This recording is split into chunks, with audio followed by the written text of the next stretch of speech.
अच्छा, ये एमसीक्यूज़ की पॉइंट बता रही हूँ। सेक्स आइडेंटिफिकेशन की जो होती हैं फीटस में, वो कितने मंथ में होती है? 3rd मंथ के बाद फीटस की सेक्स आइडेंटिफिकेशन हो जाती है। 4 मंथ में एक्सटर्नल जेनिटेला क्लियर हो जाते हैं। ठीक है, ये बात याद कर लो, एमसीक्यूज़ की पॉइंट बता रही हूँ। अब हम बात करते हैं इस टॉपिक में हम समझेंगे कि फॉरेंसिक एक्सपर्ट कैसे मेल या फीमेल का पता लगाते हैं और कौन से रेयर केसेस में जेंडर आइडेंटिफाई करना मुश्किल होता है, जैसे कि हम कहते हैं हर्माफ्रोडाइट्स या इंटरसेक्स। ठीक है। अच्छा, फॉरेंसिक डॉक्टर सेक्स को कैसे आइडेंटिफाई करते हैं? Chromosomal sex, nuclear sex. ठीक है, एक्स फीमेल और X5 होती है वो फीमेल्स की होती है, टेस्टीज जो होती है मेल के होते हैं। फिनोटाइप सेक्स में अगर सेक्सुअल ऑर्गन चेक किए जाते हैं, फीमेल्स में वल्वा होता है, क्लिटोरिस होता है और मेल में पीनस होता है और स्क्रोटम होता है। ठीक है। कौन कौन से स्पेशल टेस्ट होते हैं जो सेक्स डिटरमाइन करते थे? फॉर एग्जांपल हमने पहले पढ़ा है बार बॉडी और डेविडसन बॉडी और वाई क्रोमोसोम डिटेक्शन। बार बॉडी जो होते हैं ना फीमेल सेल्स में होती हैं, इनएक्टिवेटेड क्रोमोसोम होते हैं जो न्यूक्लियस के साइड पे बार बॉडी की फॉर्म में होते हैं। Seen in 30 to 40% in female cells. Male में यूजुअली नहीं होते हैं, यहाँ तो 0 to 4% होते हैं।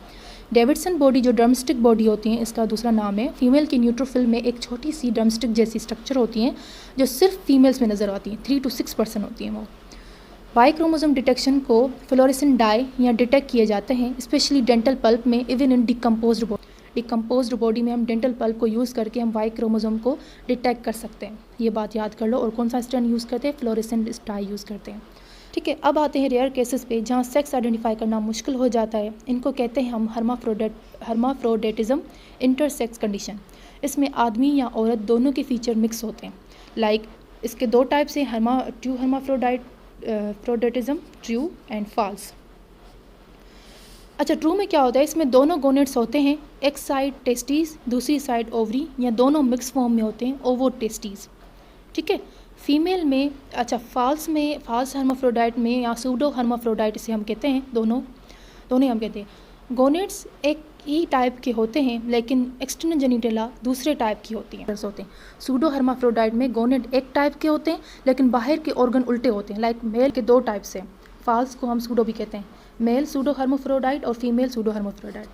मेल में क्या होता है? क्रोमोसोम सेक्स जो मेल के होते हैं वो XY होते हैं, गोनेट्स जो होती हैं टेस्टीज होती हैं। ठीक है। मेल में जो क्रोमोसोम होते हैं वो XY होते हैं। ठीक है। और गोनेट्स जो होती है टेस्टीज होती हैं, लेकिन एक्सटर्नल जो जेनिटेला होते हैं वो फीमेल जैसी होती हैं। एंड्रोजन इनसेंसिटिविटी सिंड्रोम होते हैं, टेस्टिकुलर फेमिनाइजेशन होती है वहाँ पे मेल सूडो हर्माफ्रोडाइट में। फीमेल में क्या होता है? क्रोमोसोमल जो होती हैं सेक्स फीमेल में XX होते हैं जो होता है, गोनेट्स ओवरी होती है, लेकिन एक्सटर्नल जेनिटेला मेल जैसी होती हैं। एग्जाम्पल कंजेनाइटल एडिनल हाइपरप्लेजिया वो इसमें आती है। ओके। अच्छा, मैंने एग्ज़ाम में इसको जो है ना पूरे टॉपिक को, चैप्टर को स्किप किया था, पर इसमें से MCQs बहुत आए थे, ज़्यादातर इस टॉपिक के। ठीक है। तो ये तो सूडो हर्माफ्रोडाइट के बहुत ज़्यादा MCQs आए थे, तो ये सही से पढ़ना। अब हम बात करते हैं गोनेडल एजेनेसिस या डिसजेनेसिस की। एजेनेसिस या डिसजेनेसिस। ठीक है। गोनेडल एजेनेसिस मीन्स की टेस्टीज या गोनेट्स मीन्स टेस्टीज या ओवर बिल्कुल भी नहीं होते यानी कंप्लीट एब्सेंट होते हैं गोनेडल एजेनेसिस में। इस कंडीशन में ना ओवरी होती है ना टेस्टीज, यानी इंटरनल और एक्सटर्नल सेक्स ऑर्गन बिल्कुल एब्सेंट होते हैं। ठीक है। ये रेयर कंजेनाइटल डिफेक्ट होता है। और गोनेडल डिसजेनेसिस का मतलब होता है कि अच्छा गोनेड है लेकिन वो प्रॉपर्ली डेवलप नहीं हुए, डिफेक्टिव गोनेड, जिसमें क्लेनफर सिंड्रोम हो गया, क्लेनफर सिंड्रोम पता नहीं क्या प्रोनाउंस होगा, और वो जो हमारा टर्नर सिंड्रोम, ये MCQs आया था हमारे यहाँ। गोनेडल डिसजेनेसिस किस डिजीज़ में नज़र आते हैं? क्लेनफर सिंड्रोम और टर्नर सिंड्रोम में। ठीक है।